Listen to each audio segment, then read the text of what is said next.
Well, hello, folks. This is a short recording of the security alarm system at my local McDonald's here in Northeast Kansas. My apartment complex happens to be just across the way from McDonald's, and the apartment which I live in has an excellent view of the restaurant. And occasionally, when someone enters the wrong password or burns the food, the security system will activate. And I'm wanting to know which siren driver this happens to be. As you'll notice, it is set to warble. I know a lot more about fire alarm systems than intercom systems and security systems, so if anybody could tell me in the comments which siren driver this is and about what year it came out.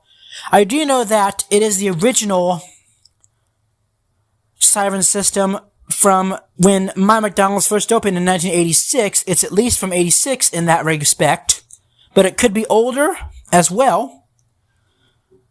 I do know, though, that they did not upgrade it when they upgraded my McDonald's in 2012, as they had with the drive-through scanner radio and some other stuff. So again, let me know, please, which of the siren drivers this is. I'm not that big of an expert on security systems. I know a lot more about fire alarm systems. So thank you for listening. Have a great day, and God bless.